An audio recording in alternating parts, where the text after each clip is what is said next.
देखो, जो first phenomena अपन ने पढ़ा वो था रिफ्लेक्शन।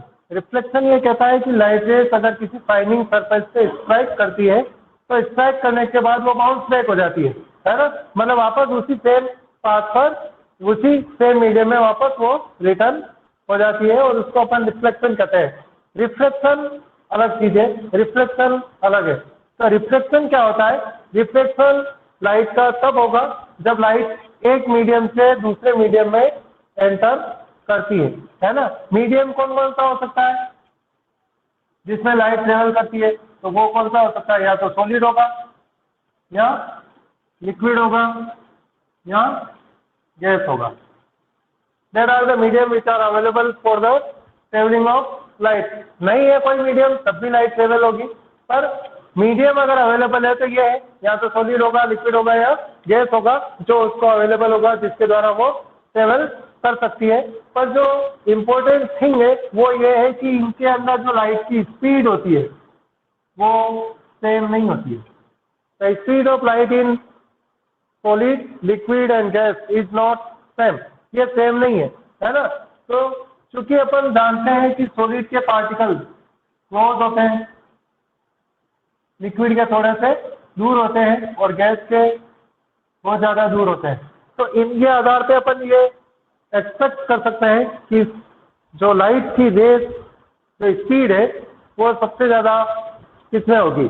तो लाइट की जो स्पीड है वो सॉलिड में सबसे कम होती है, उससे ज़्यादा लाइट की स्पीड लिक्विड में होती है, और सबसे ज़्यादा लाइट की स्पीड गैस में होती है ना। तो जो स्पीड है लाइट की वो चेंज होती रहती है अकॉर्डिंग टू मीडियम। किस मीडियम में लाइट ट्रेवल कर रही है उसके अकॉर्डिंग उसकी स्पीड चेंज हो जाती है। गैस के अंदर चूंकि पार्टिकल्स बहुत दूर दूर है तो लाइट को बहुत ज़्यादा स्पेस मिलेगा ट्रेवल करने के लिए, तो इसलिए उसके अंदर जो स्पीड है गैस के अंदर वो सबसे फास्ट है। फिर लिक्विड के अंदर जो पार्टिकल्स के बीच में गैप है वो थोड़ा गैस से कम है, तो वहाँ पे जो स्पीड है वो थोड़ी डिक्रीज हो जाती है और गैस से कम हो जाती है। और सॉलिड के पार्टिकल के बीच में लगभग अपन मान सकते हैं नील गैप होता है, और इसीलिए उसके अंदर लाइट की जो स्पीड है वो मिनिमम होगी, है ना। तो सॉलिड, लिक्विड और गैस के अंदर लाइट की स्पीड डिफरेंट होने का कारण उनके पार्टिकल्स की क्लोजनेस और जिनके बीच में डिस्टेंस कितनी है उसके आधार पे है। तो गैस के अंदर सबसे ज़्यादा होती है, फिर लिक्विड के अंदर होती है, और फिर सॉलिड के अंदर आती है, और इसी को आप ऑप्टिकल डेंसिटी कहते हैं। ऑप्टिकल डेंसिटी का मतलब क्या होता है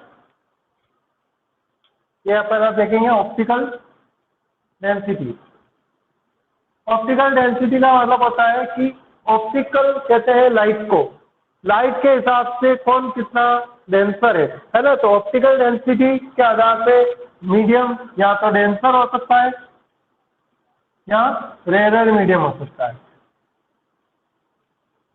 ना।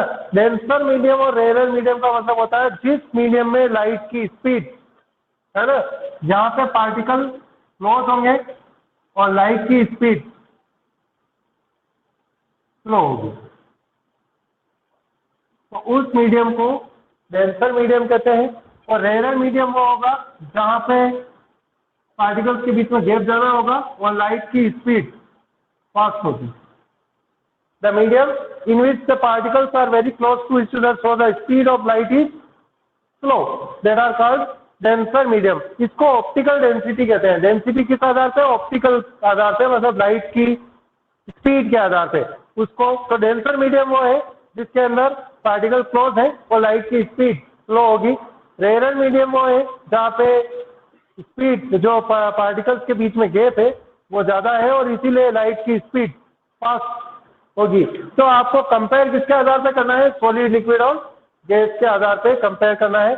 तो आपको ये पता चल जाएगा डेंसर कौन सा है और रेयर कौन सा है। जैसे अगर आप मानते हैं कि आप एयर से ग्लास में मूव कर रहे हैं, लाइट पहले एयर में थी और फिर किसमें मूव कर रही है? ग्लास के अंदर। तो एयर क्या है? गैस, और ग्लास क्या है? सॉलिड, है ना। तो ये इन दोनों मीडियम्स के अंदर ये रेयर मीडियम हो गया और ये डेंसर मीडियम हो गया। इसके अंदर लाइट की स्पीड फास्ट रहेगी और इसके अंदर स्लो रहेगी।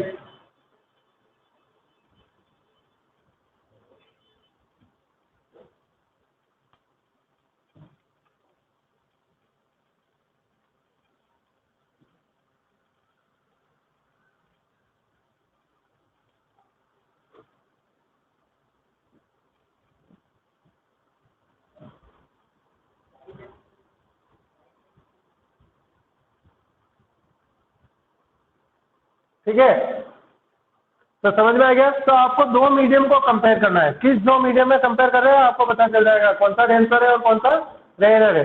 सॉलिड लिक्विड गैस के आधार पर आपको बताना है। ठीक है, जो रिफ्लेक्शन होता है वो इन्हीं से रिलेटेड है। रिफ्लेक्शन के अब डेफिनेशन पे जाए तो आपको ये चीजें पहले पता होनी चाहिए, उसके बाद अपन रिफ्लेक्शन पे जाएंगे। रिफ्लेक्शन का मतलब होता है लाइट रेज जब एक मीडियम से दूसरे मीडियम में ट्रेवल करती है तो अपन वो अपने जो मीन पाथ होता है ना, उस पाथ से डेविएट हो जाती है और इस फिनोमिना को रिफ्लेक्शन कहते हैं। जैसे अपन ने पहले लोअर क्लासेस में पढ़ा, लाइट सदैव स्ट्रेट पाथ पर चलती है ना। लाइट का जो पाथ होता है वो कैसा होता है, स्ट्रेट। इट मीन्स वो डेविएट नहीं होनी चाहिए अपने पाथ से, पर डेविएट होती है। कब डेविएट होती है, जब वो एक मीडियम से दूसरे मीडियम में एंटर होती है, और इस फिनोमिना को ही अपन रिफ्लेक्शन कहते हैं। जैसे आप ये ग्लास स्लैब ले लें,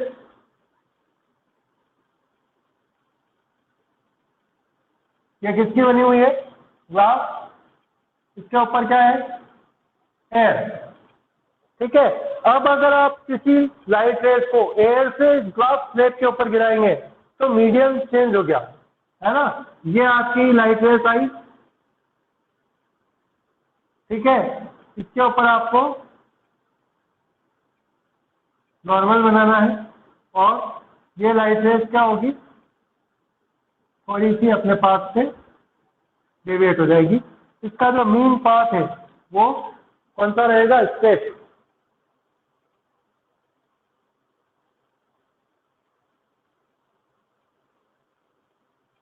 ये इसका मेन पाथ है, मतलब स्ट्रेट पाथ पे अगर ये चलती तो ये इसी पाथ पर चलनी चाहिए थी, पर इस पाथ पर न चलकर ये क्या हो जाती है, हल्की सी डेविएट हो जाती है। ये इसका मेन पाथ है, पर मेन पाथ की थोड़ी सी क्या हो गई, डेविएट हो गई, और इसको अपन कहते हैं नॉर्मल। ठीक है, तो फिनोमिना, अब आपको फिनोमिना समझ में आया।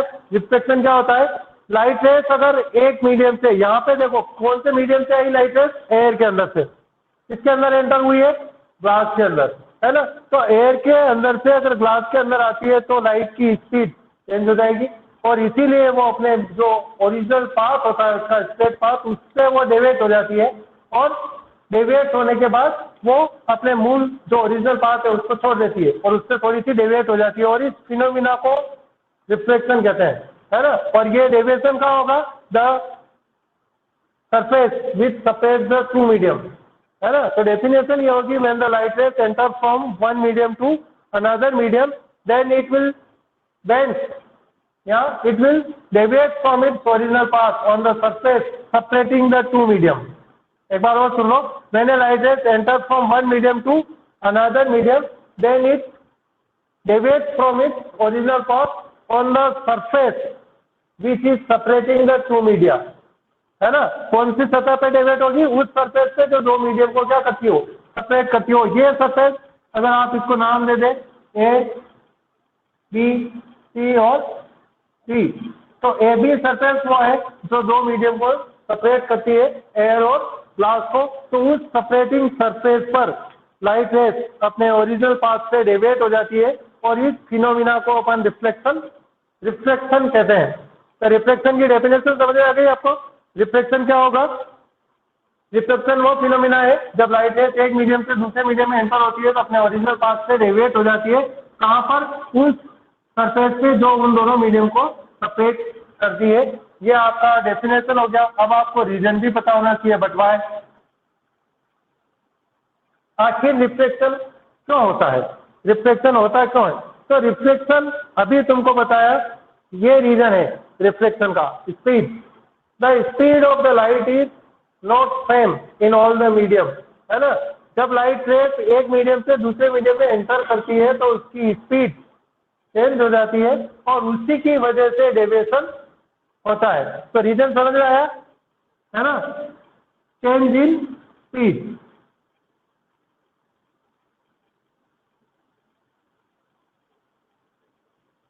क्या रीजन है रिफ्लेक्शन का, change in speed. When the light rays enter from one medium to another medium, the light rays, the speed of the light rays is different in different medium, है ना।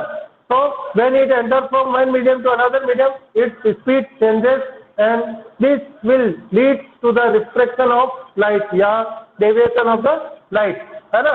यहाँ से यहाँ एंटर होगी तो light की speed क्या हो जाएगी, चेंज हो जाएगी और उसी के अकॉर्डिंग ये अपने मीन पाथ से डेविएट हो जाएगी।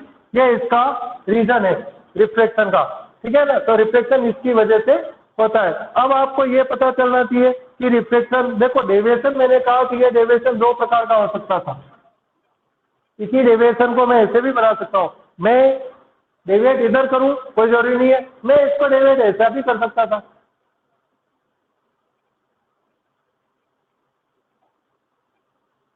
ये भी अपने ओरिजिनल पाथ से डेविएशन है। ये आपकी एक्स सिचुएशन और ये आपकी वाई सिचुएशन, दोनों ही कंडीशन में डेविएशन हुआ है ना। पर आप कैसे डिसाइड करेंगे कि डेविएशन इधर होगा या डेविएशन उधर होगा, इस डिसाइड करने के लिए भी आपको पता होना चाहिए। मतलब मीन पाथ से डेविएशन होता है, ये आपने समझ लिया, उसको रिफ्लेक्शन कहते हैं। रीजन आपको पता चल गया, चेंज इन स्पीड है। पर आपको जो तीसरी चीज पता होनी चाहिए वो इम्पोर्टेंट है कि वो कि डेविएशन किस साइड में होगा, है ना। इस मीन पाथ के इस साइड में भी डेविएशन हो सकता था, मतलब नॉर्मल की तरफ लाइट आ सकती थी और नॉर्मल से दूर भी हट सकती थी, है ना। तो दोनों ही कंडीशन कब होगी, किस कंडीशन में वो इस तरफ आएगी और किस कंडीशन में नॉर्मल से दूर हटेगी, ये भी आपको पता होना चाहिए। तो इस फिगर को वापस अपन उधर बनाते हैं, उससे आपको ये समझ में आएगा कि लाइट रेस का डेविएशन नॉर्मल की तरफ होगा या नॉर्मल से दूर होगा।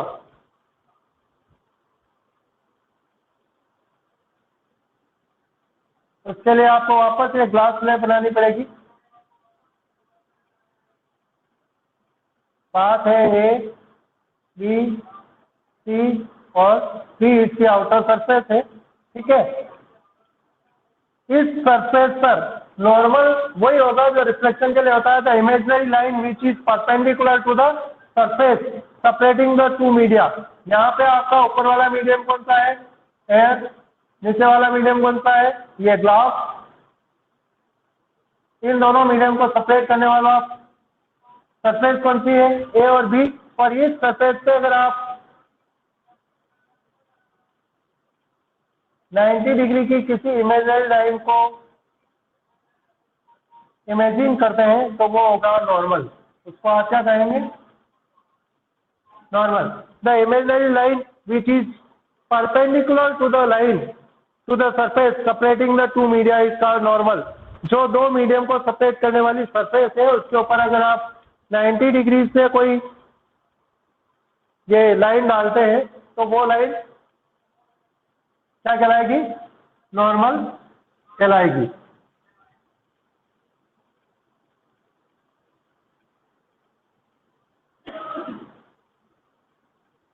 ये आपका नॉर्मल बना दिया अपन ने।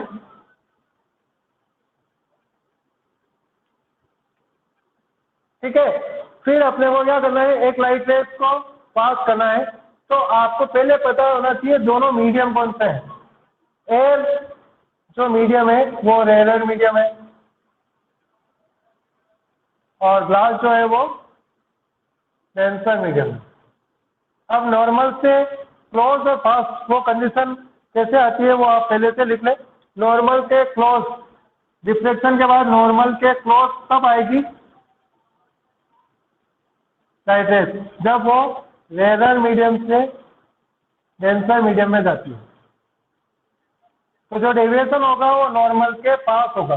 तो लाइन रेस नॉर्मल के पास डेविएट होगी और far from normal, away from normal.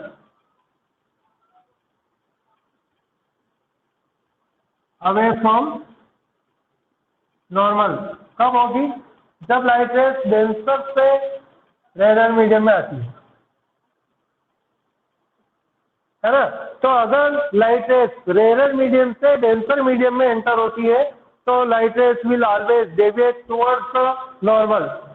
कहाँ डेविएट होगी, नॉर्मल की तरफ डेविएट होगी। पर कंडीशन क्या है, मैंने light rays travel from rare medium to denser medium, दो मीडियम आपको दिए जाएंगे, उसमें से आपको कंपेयर करना पड़ेगा रेयर कौन सा और डेंसर कौन सा है। और अगर वो रेयर मीडियम से डेंसर मीडियम में एंटर हो रही है तो उसका डेविएशन नॉर्मल के पास होगा, नॉर्मल की तरफ डेविएट होगी वो।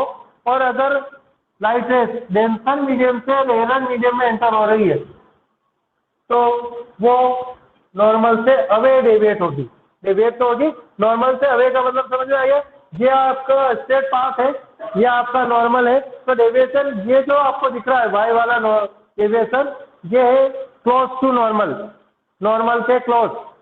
ठीक है, एक्स वाला जो डेविएशन आपको दिख रहा है वो है away from normal. Away from normal मतलब नॉर्मल से ये दूर हट गई है इसका, और ये नॉर्मल के पास आई है। ये आपका ओरिजिनल पाथ है, ये बीच वाला है ना। तो ओरिजिनल पाथ से अगर नॉर्मल के पास आती है तो इधर डेविएट होगी, और नॉर्मल से दूर हटती है तो उधर डेविएट होगी, है ना। तो मीन पाथ से इधर चली गई, इसका मतलब नॉर्मल से दूर हटी है, और इधर आ गई है मतलब वो नॉर्मल के क्लोज आई है। तो नॉर्मल के क्लोज कब आएगी? जब वो रेयर से डेंसर में आए, और अगर वो डेंसर से रेयर में जाती है तो नॉर्मल से दूर हटेगी। ये कंडीशन आपको याद होनी चाहिए। Rare to denser, close to normal deviation होगा, denser to rare away from normal deviation होगा। बट इनका भी रीजन आपको पता होना चाहिए, पर ऐसा भी क्यों हुआ? तो उसका रीजन ये है कि जब rare to denser medium light enter होती है तो speed of light increases, speed of light decreases. देखो, रेयर में स्पीड फास्ट होती है, और यहाँ पे क्या हो जाएगी? डेंसर में आते ही लाइट की स्पीड स्लो हो जाएगी। फास्ट टू स्लो, है ना। Rare to denser, speed of light is fast to slow. जब स्पीड लाइट की डिक्रीज होती है तो नॉर्मल से क्लोज आ जाएगी, क्योंकि उसकी स्पीड हो गई डिक्रीज, तो उतनी तेज नहीं जा पाएगी, तो वो नॉर्मल से क्लोज आ जाएगी। इसके अंदर देखो, डेंसर मीडियम के अंदर स्पीड थी स्लो, और रेयर मीडियम के उसके अंदर उसकी स्पीड हो जाएगी फास्ट। तो speed of light increases,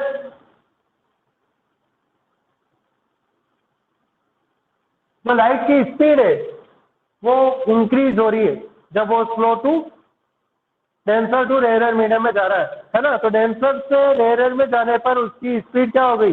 increase हो गई, और इसी वजह से जैसे ही उसकी स्पीड इंक्रीज होती है वो नॉर्मल से अवे हट जाएगी। ठीक है ना। तो दोनों चीजें हैं, towards the normal and away from the normal. ये अब देखो, इस कंडीशन को आप वापस देखें। फर्स्ट कंडीशन नंबर 1, यहाँ पे light rays air to glass आ रही है, rare medium to denser medium आ रही है। रेयर मीडियम में स्पीड होगी फास्ट, और यहाँ हो जाएगी स्लो। इसका मतलब यहाँ पे जब डेविएशन होगा तो लाइट रेस सदैव नॉर्मल के पास आनी चाहिए, दूर नहीं जाएगी। तो इसलिए अपन, तो आपको कंडीशन बिल्कुल पता चल गई, और आप कंफर्म हो सकते हैं कि वो पास आएगी या दूर आएगी। होगा एक ही, ऐसा नहीं डेविएशन दोनों तरफ होगा, डेविएशन एक ही तरफ होगा, और आपको ये डिसाइड करना पड़ेगा कि वो डेविएशन नॉर्मल के पास है, नॉर्मल से दूर है। और वो डिसाइड किसके आधार पर करेंगे आप? रेयर और डेंसर मीडियम के आधार पर। रेयर और डेंसर मीडियम का चुनाव आप कैसे करेंगे? सॉलिड, लिक्विड और गैस के आधार पर, जो सब बता दिए तुमको। ये लाइट रेस आई, यहाँ स्ट्राइक होती है ऑब्लिकली। ठीक है, तो इसका जो ओरिजिनल पाथ है वो इसी कलर से बना रहा हूँ मैं डॉटेड लाइन से। ये इसका ओरिजिनल पाथ है, ये इसी पाथ से जानी चाहिए थी अगर ये डेविएट नहीं होती। अगर ये डेविएट नहीं होती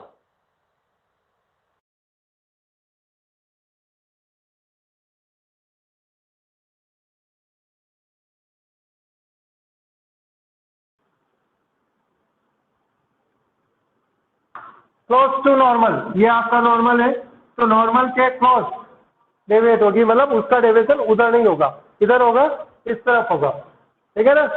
तो ये कंडीशन है। अगर आप इसको उल्टा ले लेते हैं तो इसका उल्टा बना दो, ग्लास से एयर के अंदर जा रही है तब वो नॉर्मल से दूर हटेगी, तब वो नॉर्मल से दूर हटेगी। ये कंडीशन एक बार और बता देता हूँ मैं। फर्स्ट कंडीशन इसी में, फिर मैं तुम्हारे को दूसरा फिगर बताएंगे, है ना। दूसरा फिगर देख लो, दूसरा फिगर इसी के नीचे बना देते हैं।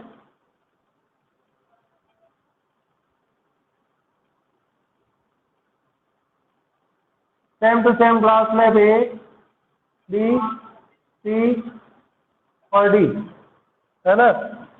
नॉर्मल वर्कअवे होगा 90 डिग्री पर, परपेंडिकुलर इमेजिनरी लाइन, ये इसका नॉर्मल। अब अपन लाइट रेज को कंपेयर करते हैं, कहाँ से आ रही है, ग्लास से आ रही है ना। तो ग्लास से आने के दौरान ये यहाँ से आई, ये यहाँ पे ओब्लिकली टकराई ग्लास से। इसका ओरिजिनल पाथ आप इधर इसी से बना देते हैं।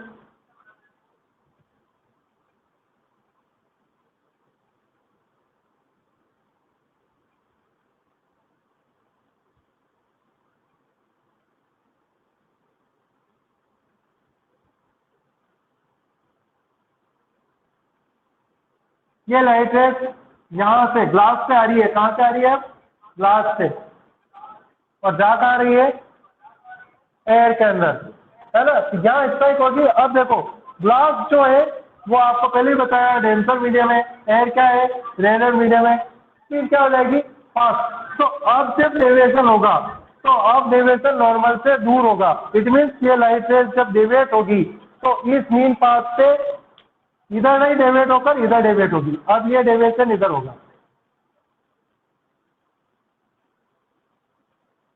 ये फर्स्ट और सेकंड कंडीशन दोनों, ये towards the normal, deviation towards the normal and deviation towards away from normal. ये नॉर्मल था और नॉर्मल से दूर डेविएट हुआ है ना। तो टुवर्ड्स द नॉर्मल भी डेविएशन हो सकता है और अवे फ्रॉम नॉर्मल भी डेविएशन हो सकता है। दोनों डेविएशन की कंडीशन ये है कि जब रेयर से डेंसर मीडियम में अगर लाइट रेस आएगी तो चूंकि लाइट रेस की स्पीड स्लो होती है इसलिए वो टुवर्ड्स द नॉर्मल डेविएट होगी। अगर वो डेंसर से रेयर मीडियम में जाती है तो लाइट की स्पीड फास्ट हो जाएगी और इसीलिए उसका deviation away from the normal होगा। और ये दोनों ही कंडीशन रिफ्लेक्शन कहलाती है ना। द फिनोमिना अब वो डेविएट नॉर्मल की तरफ होती है या नॉर्मल से दूर होती है इसका कोई मीनिंग नहीं है। ये फिनोमिना अपने आप में रिफ्लेक्शन है क्योंकि वो अपने मूल पाथ से डेविएट हो गई है। ये इसका मूल पाथ था, इससे भी डेविएट हो गई, ये इसका ओरिजिनल पाथ था, इससे भी डेविएट हो गई, है ना। कहाँ डेविएट हुई, जो सेपरेटिंग सरफेस है दो मीडियम की। तो जब भी लाइट रेस एक मीडियम से दूसरे मीडियम में एंटर होती है वो अपने ओरिजिनल पाथ से डेविएट हो जाती है और इस फिनोमिना को अपन रिफ्लेक्शन कहते हैं। रीजन सारे बता दिए मैंने क्यों होता है ना। इसके डेली लाइफ में अगर आप एग्जाम्पल देखेंगे तो बहुत सारे एग्जाम्पल आपके रिफ्लेक्शन के होते हैं।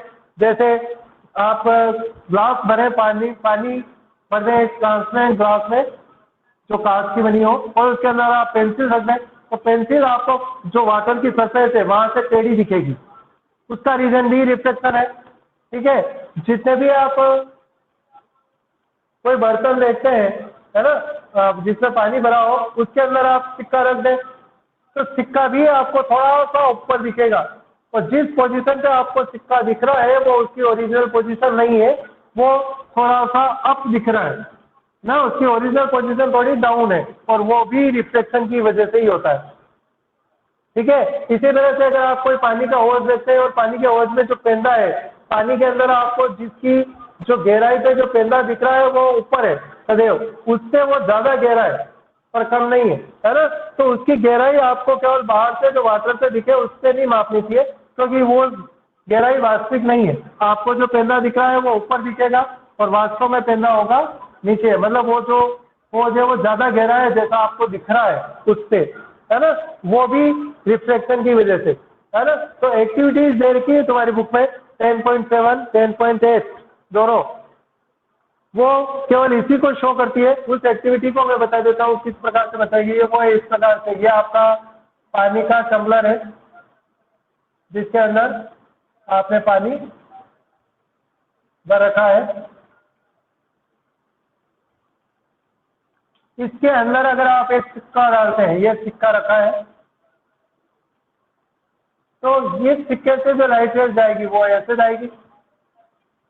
आपका नॉर्मल यहां से बना दो,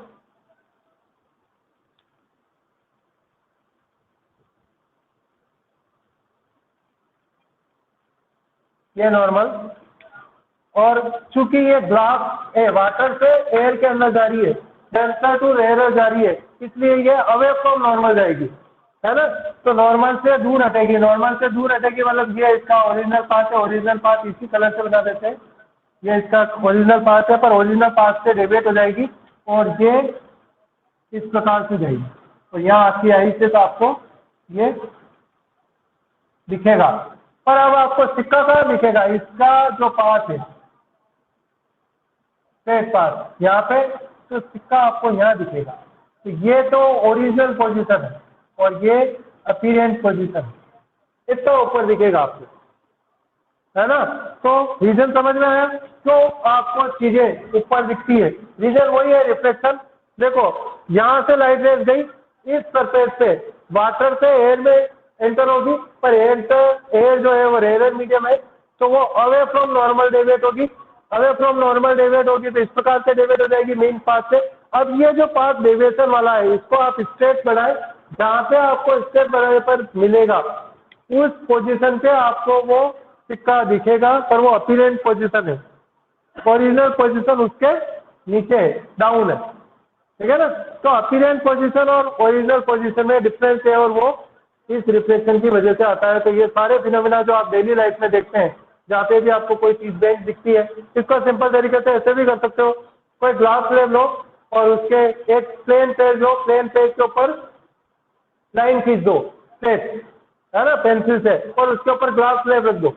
आपको ग्लास स्लैब के नीचे, और जब वो बाहर निकलती है रेस, तो आपको टेढ़ी दिखाई देगी। इसको आप कर सकते हैं, प्लेन पेपर लें, एक लाइन बना दें और उसके ऊपर ग्लास स्लैब रख दें, फिर साइड से देखें तो आपको वो लाइन टेढ़ी दिखेगी, जबकि वो टेढ़ी होती नहीं है, पर ग्लास स्लैब के वहाँ पे आप देखेंगे तो आपको टेढ़ी दिखेगी, ठीक है ना? तो ये सभी रिफ्लेक्शन की वजह से होता है। तो रिफ्लेक्शन लगभग कंप्लीट हो गया है, रिफ्लेक्शन थ्रू है rectangular glass slab. Next topic है ग्लास स्लैब के द्वारा जो रिफ्लेक्शन होता है उसको आप किस प्रकार से show. Next topic reflection by glass slab. अब आप एक ग्लास स्लैब के द्वारा जो रिफ्लेक्शन की प्रोसेस होगी उसको आप किस प्रकार से एक्सप्लेन कर सकते हैं? तो आप दो कंडीशन बनेगी ग्लास स्लैब में। एक बार जैसे आप पहले ग्लास स्लैब बना दें, ये ग्लास स्लैब है,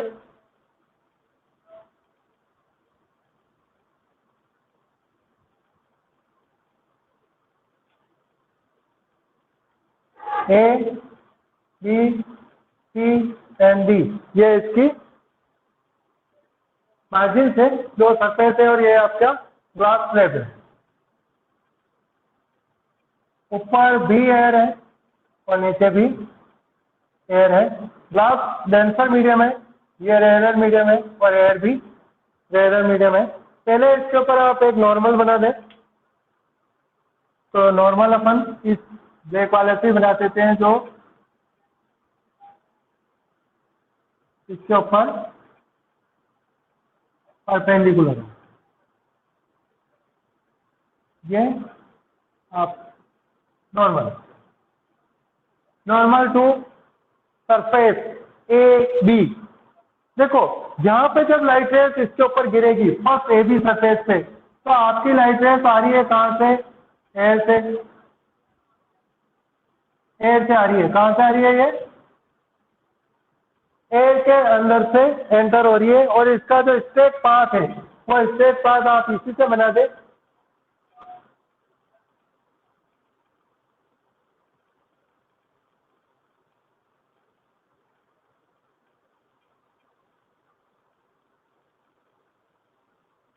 ये इसका ओरिजिनल पाथ रहेगा लाइट का, जो first time A B surface पर ड्रॉप होती है, गिरती है, फॉल होती है ना? पर होगा क्या, ये लाइट रेस जब इसके ऊपर गिरी तब वो एयर के अंदर थी और एयर से ग्लास के अंदर एंटर होती है। रेयर से डेंसर में जब वो एंटर होती है तो it will deviate towards the normal. तो ये किस तरफ डेविएट होगी? नॉर्मल की तरफ, मतलब ये इस प्रकार से डेविएट हो जाएगी, है ना? टूवर्ड्स द नॉर्मल डेविएट हो गई। ये नॉर्मल का है, ये रहा आपका, तो नॉर्मल की तरफ डेविएट होगी। क्यों डेविएट हो गई वो पहले ही समझा दिया तुमको, क्योंकि वो एयर टू ग्लास एंटर हो रही है, मतलब रेयर टू डेंसर मीडियम में एंटर हो रही है, और रेयर टू डेंसर मीडियम अगर वो एंटर होती है तो बिल्कुल टूवर्ड्स द नॉर्मल डेविएट होगी। यहाँ पे भी आप नॉर्मल बना दें वापस,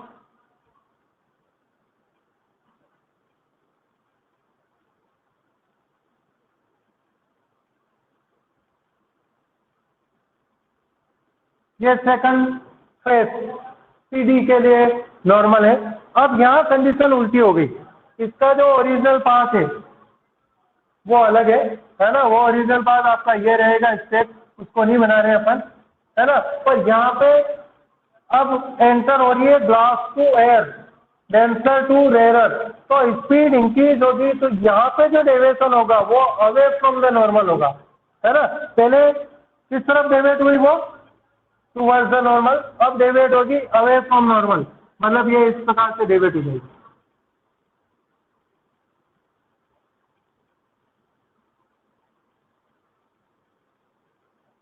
और इसका ओरिजिनल पाथ अगर आप देखोगे तो इसका ओरिजिनल पाथ अपन हरे कलर से बता देते हैं, ये आपका ओरिजिनल पाथ है इसका,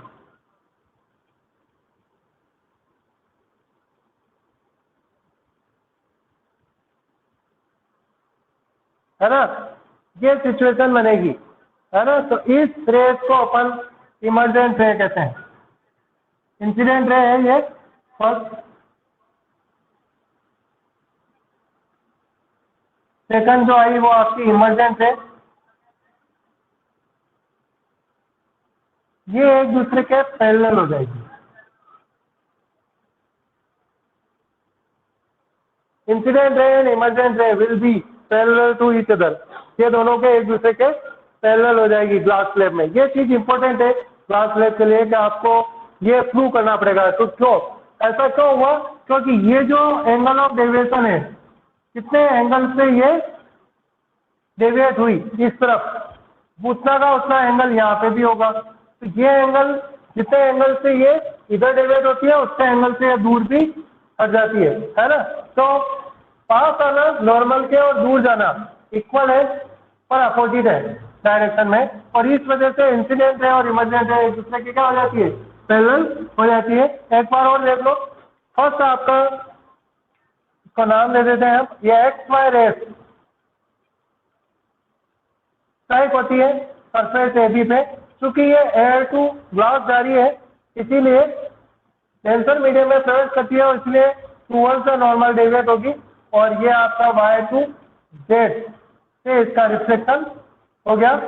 और YZ जब वापस एयर में एंटर होती है तो वो डेंसर टू रेयरर मीडियम जाएगी, तब उसका reflection away from the normal होगा।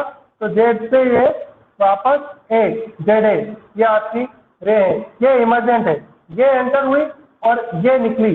पर इसी को अगर आप बढ़ाते हैं तो इंसिडेंट रेज हो जाएगी, और ये पूरी ग्लास से होते हुए बाहर निकलती है तो इसको इमर्जेंट रे कहते हैं। और जब ये दोनों रेज बाहर निकलेगी तो इंसिडेंट रे को आप बढ़ा रहे हैं इमेजनरी, तो इंसिडेंट रे और इमर्जेंट रे एक दूसरे के पैरेलल होगी। और उसका रीजन केवल इतना सा है कि जितना ये नॉर्मल के पास आती है उतना ही नॉर्मल से दूर हटती है। जिस एंगल से लाइट नॉर्मल की तरफ बेंड होती है उतने ही एंगल से वो नॉर्मल से दूर भी हट जाती है। पर ये इक्वल तो होते हैं पर अपोजिट होते हैं डायरेक्शन में, और इस वजह से इंसिडेंट रे और इमर्जेंट रे एक दूसरे के क्या हो जाते हैं, पैरेलल हो जाते हैं। ये पूरी आपका ग्लास स्लैब का एक्सपेरिमेंट है, और इसको आपको एक्सप्लेन करना पड़ सकता है कि इधर पास क्यों आई, उधर दूर क्यों गई, अवे फ्रॉम द नॉर्मल क्यों हुई, नॉर्मल के पास क्यों आई, इंसिडेंट रे इमर्जेंट रे एक दूसरे के पैरेलल क्यों हो गई, है ना।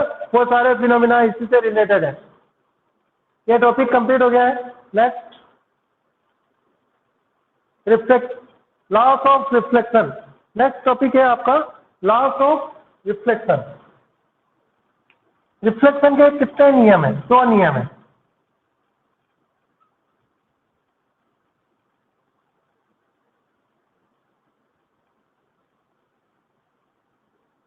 ना। इसको आप एंगल I कह सकते हैं और इसको एंगल R कह सकते हैं। ये एंगल I1 और R1, और यहाँ पे जो आएगा वो एंगल I2, और ये जो आएगा एंगल R2।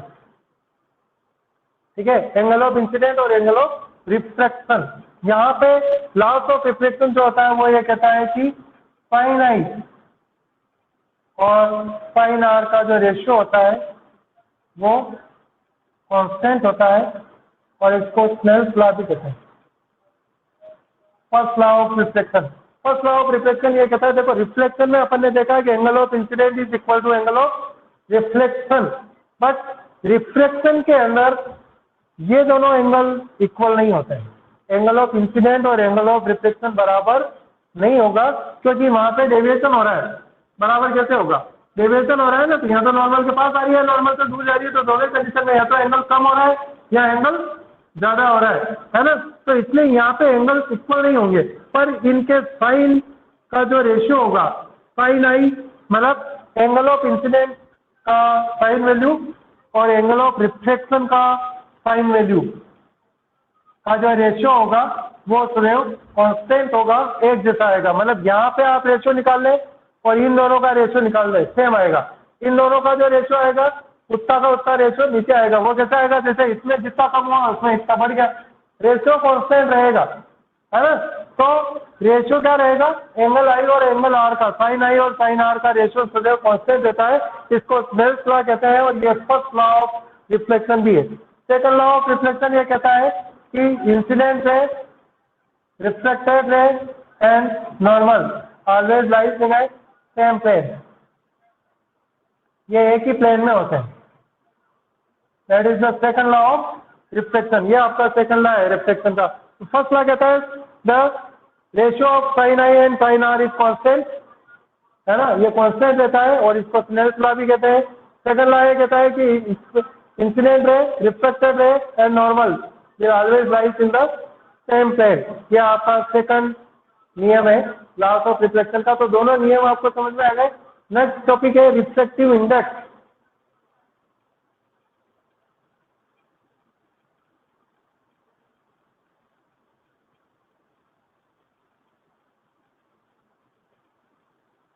देखो ये जो कांस्टेंट वैल्यू आपके आ रही है ये रिफ्लेक्टिव इंडेक्स भी है।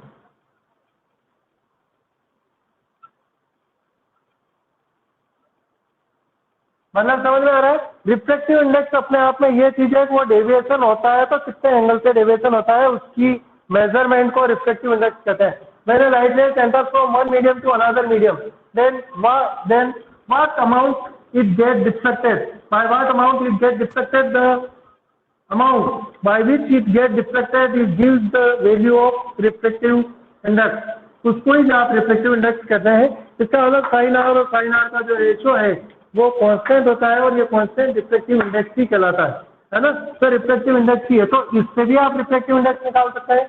यहाँ अगर वहां जाना चाहे तो आपको रिफ्लेक्टिव इंडेक्स दो प्रकार के मिलेंगे, डिपेंड करता है वो एब्सोल्यूट रिफ्लेक्टिव इंडेक्स है या रिलेटिव रिफ्लेक्टिव इंडेक्स है ना। तो कितने अमाउंट से लाइट रेज डेंस होती है उसके मेजरमेंट को रिफ्लेक्टिव इंडेक्स कहते हैं। एक मीडियम से दूसरे मीडियम में लाइट रेज एंटर हो रही है, अपन जानते हैं वो डेविएट होगी, पर कितने एंगल से, है ना, कितने एंगल से उसके अंदर डेविएशन आता है, वो एंगल ऑफ मेजरमेंट जो है, जितने एंगल से वो डेविएट करने की क्षमता रखता है वो मीडियम, वो उस मीडियम का रिफ्लेक्टिव इंडेक्स कहलाता है। ठीक है ना। अब देखो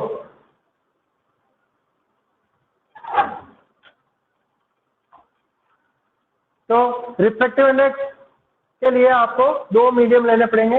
दो तरह के रिफ्लेक्टिव इंडेक्स होते हैं। एक तो होता है absolute reflective index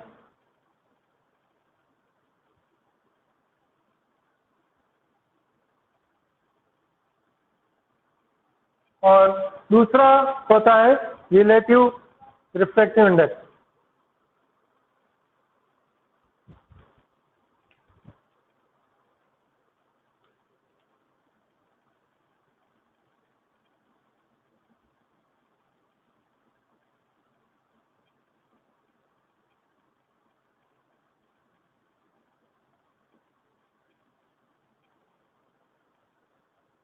absolute reflective index और रिलेटिव रिफ्लेक्टिव इंडेक्स अलग अलग है दोनों, है ना।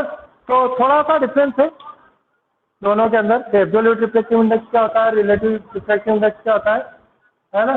एब्सोल्यूट रिफ्लेक्टिव इंडेक्स किसी भी मीडियम का अगर आप निकालते हैं तो उसका जो फॉर्मूला होता है वो ये है कि जैसे अगर आप रिफ्लेक्टिव इंडेक्स किसका निकालना चाहते हैं, ग्लास का, है ना, सिंबल जो होता है रिफ्लेक्टिव इंडेक्स का वो इस प्रकार का होता है। तो रिफ्लेक्टिव इंडेक्स ऑफ ये एब्सोल्यूट रिफ्लेक्टिव इंडेक्स आएगा speed of light in air, speed of light in air divided by speed of light in glass।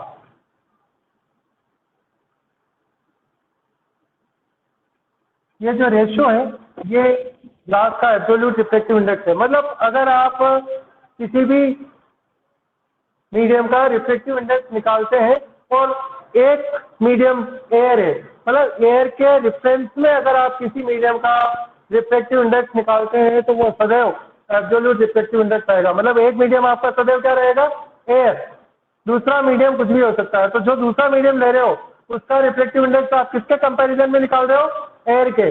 तो जब आप किसी भी मीडियम का रिफ्रैक्टिव इंडेक्स एयर के कंपैरिजन में निकालते हैं तो जो रिफ्रैक्टिव इंडेक्स उस मीडियम का आएगा उसको उस मीडियम का एब्सोल्यूट रिफ्रैक्टिव इंडेक्स कहते हैं।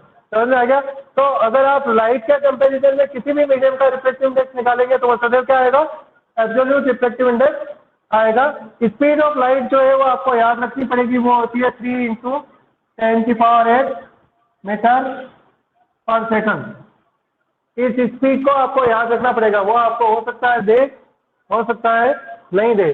कभी भी आपको न्यूमेरिकल्स दे तो अगर आपको स्पीड ऑफ लाइट अगर वो नहीं देते हैं फिर भी आपको याद होनी चाहिए। स्पीड ऑफ लाइट जो होती है वो होती है 3 × 10⁸ मीटर पर सेकंड, और नीचे आएगा speed in light in glass. तो ये किसका एब्सोल्यूट रिफ्रैक्टिव इंडेक्स आया, ग्लास का। क्यों आया, क्योंकि ये किसके रिफरेंस में निकाला जा रहा है, एयर के। तो जब किसी मीडियम का रिफ्रैक्टिव इंडेक्स आप किसी एयर के कंपैरिजन में निकालते हैं, एयर या वैक्यूम, तो आपका जो रिफ्रैक्टिव इंडेक्स आएगा वो एब्सोल्यूट रिफ्रैक्टिव इंडेक्स कहलाता है। आपकी बुक में टेबल दे रखी है पेज नंबर 175 पे, वो पूरी आपको एब्सोल्यूट रिफ्रैक्टिव इंडेक्स बताता है सबका। और ये सबका रिफ्रैक्टिव इंडेक्स को याद करने की आपको जरूरत नहीं है, पर ये सभी रिफ्रैक्टिव इंडेक्स एयर के कंपैरिजन में निकाले गए हैं। फिर दूसरा आता है रिलेटिव रिफ्रैक्टिव इंडेक्स। तो अब इसको आप कैसे निकालेंगे, तो इसका फॉर्मूला आता है जैसे refractive index of one, medium one with respect to two. इसका मतलब जैसे ग्लास से वाटर के अंदर जा रही है तो फर्स्ट मीडियम कौन सा हुआ, ग्लास। किसका रिफ्रैक्टिव इंडेक्स निकालना है, ग्लास का। किसके रिस्पेक्ट में निकाल रहे हैं, वाटर के। इसका मतलब होता है कि लाइट रेस वाटर से ग्लास के अंदर एंटर हो रही है ना। तो इसका फॉर्मूला होगा speed of light in water divided by speed of light in glass. यहाँ एयर नहीं है। अगर आप एयर नहीं लेते हैं तो जो आएगा वो रिलेटिव रिफ्रैक्टिव इंडेक्स आएगा। रिलेटिव का मतलब आप रिलेट कर रहे हैं किसको, दो मीडियम को। दो मीडियम को रिलेट करके अगर आप रिफ्रैक्टिव इंडेक्स निकालते हैं तो वो मीडियम रिलेटिव रिफ्रैक्टिव इंडेक्स आएगा। और यहाँ पे मीडियम एयर नहीं होगा, एयर होगा तो एब्सोल्यूट रिफ्रैक्टिव इंडेक्स आ जाएगा, और एयर नहीं है तो आप किसी भी मीडियम को कंपेयर कर सकते हैं और उन दोनों से रिलेटिव रिफ्रैक्टिव इंडेक्स आएगा। मतलब आप किस मीडियम से कंपेयर कर रहे हैं उसके संदर्भ में इसका रिफ्रैक्टिव इंडेक्स क्या है, और इसीलिए इसको टर्म कहते हैं रिलेटिव रिफ्रैक्टिव इंडेक्स। इसका उल्टा भी कर सकते हैं। वेन अगर आप ऐसा निकालना चाहते हैं 2:1, यहाँ मतलब 2 आपका क्या हो गया वाटर और 1 क्या हो गया ग्लास, उल्टा। Refractive index of medium 2 with respect to 1, तो अब स्पीड ऑफ ग्लास ऊपर आ जाएगी, speed of light in glass, speed of light in water. ये जो आएगा वो आपका रिलेटिव रिफ्रैक्टिव इंडेक्स आएगा। कुछ क्वेश्चन है जो रिलेटिव रिफ्रैक्टिव इंडेक्स के आधार पर आपको आने चाहिए।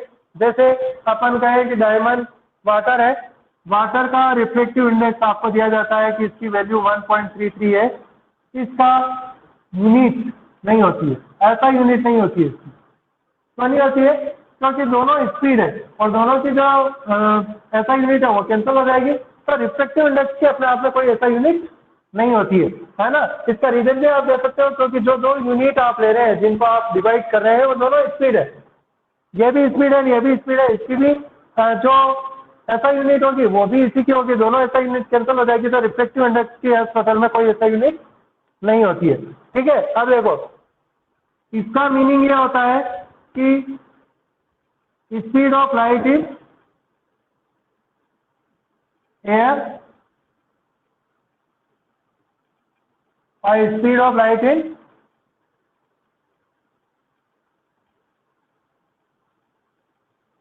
वाटर का रेशियो 1.33, ये इसका मीनिंग है ना। Absolute refractive index of water is 1.33.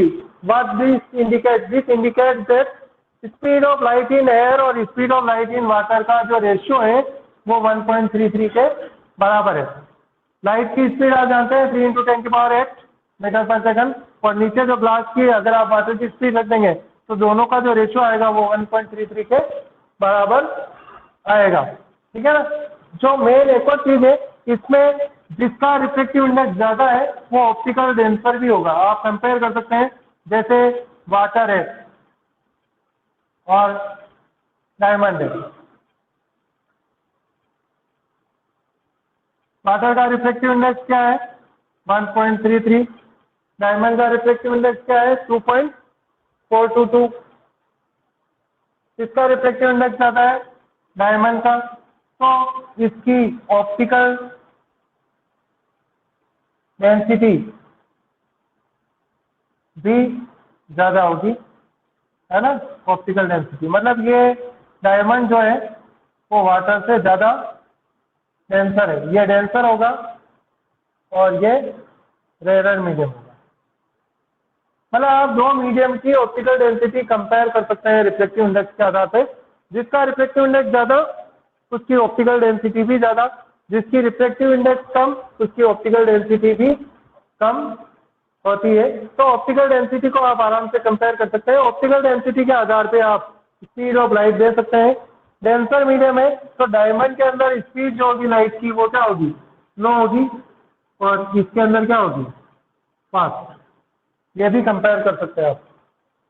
Optical density compare कर सकते हैं। तो कोई भी दो मीडियम के रिफ्लेक्टिव इंडेक्स आपको दिया जाए तो उसके आधार पे आप उसकी ऑप्टिकल डेंसिटी कंपेयर कर सकते हैं। उसके आधार पे आप ये पता लगा सकते हैं कौन सा मीडियम फास्ट है और कौन सा मीडियम स्लो है। मतलब किस मीडियम के अंदर लाइट की स्पीड फास्ट होगी और किस मीडियम के अंदर स्लो होगी। ठीक है। इंटरनल क्वेश्चन है पेज नंबर 176 का। देखो, ए लाइट है travel in air enters obliquely into water. Air से वाटर के अंदर जा रही है, रेयर टू डेंसर जा रही है। Does the light rays bend towards the normal or away from the normal? तो रेयर टू डेंसर जा रही है तो टूवर्ड्स द नॉर्मल जाएगी, है ना। एयर टू, यहाँ ग्लास की जगह वाटर ले लो, एयर टू वाटर नॉर्मल के पास ही आएगी क्योंकि वो भी रेयर टू डेंसर जा रही है। But why? क्योंकि स्पीड क्या हो जाती है? स्लो हो जाती है। सेकंड है light enters from air to glass to having reflective index 1.50। तो air to glass absolute reflective index दिया गया है किसका? वाटर का, ग्लास का। ठीक है। तो ग्लास का ये 1.50 इधर आ जाएगा, इधर 3 × 10⁸ आ जाएगा, और इधर आपकी speed of light in glass आ जाएगी। तो आपको निकालना क्या है? Speed of light in glass, तो वो इधर आ जाएगा और ग्लास का रिफ्लेक्टिव इंडेक्स नीचे आ जाएगा। मतलब 3 × 10⁸ में 1.50 का भाग देना पड़ेगा। तो 1.5 का दुगुना होता है ना। तो 1.5 का भाग 3 में देंगे तो 2, तो 2 × 10 की घात 8। तो एक में ठहरो, 2 × 10 ठहरो 2 × 10⁸ इसका आंसर आएगा। थर्ड क्वेश्चन है find out the from the table 10.3 the medium having highest optical density. किसकी ऑप्टिकल डेंसिटी हाईएस्ट होगी? ऑप्टिकल डेंसिटी सबसे ज्यादा डायमंड की हाईएस्ट होगी क्योंकि इसका रिफ्लेक्टिव इंडेक्स सबसे ज्यादा है। And also find out the medium which lowest optical density. तो लोएस्ट ऑप्टिकल डेंसिटी एयर की होगी क्योंकि उसका रिफ्लेक्टिव इंडेक्स सबसे लो है। You are given kerosene, torpene and water. In which of these medium the light travel fastest? तो जिसका reflective index सबसे कम होगा उसके अंदर सबसे ज्यादा फास्ट एयर लाइट ट्रेवल होगी। तो सबसे कम किसका है? वाटर का। तो वाटर के अंदर जो स्पीड होगी लाइट की वो सबसे फास्ट होगी इन तीनों के कंपैरिजन में। The reflective index of diamond is 2.42। What is the meaning of this statement? तो इसका मीनिंग ये है कि speed of light in air और speed of light in diamond का रेशियो जो होगा वो 2.42 के इक्विवेलेंट आएगा। ये उसका मीनिंग है। हाँ, अब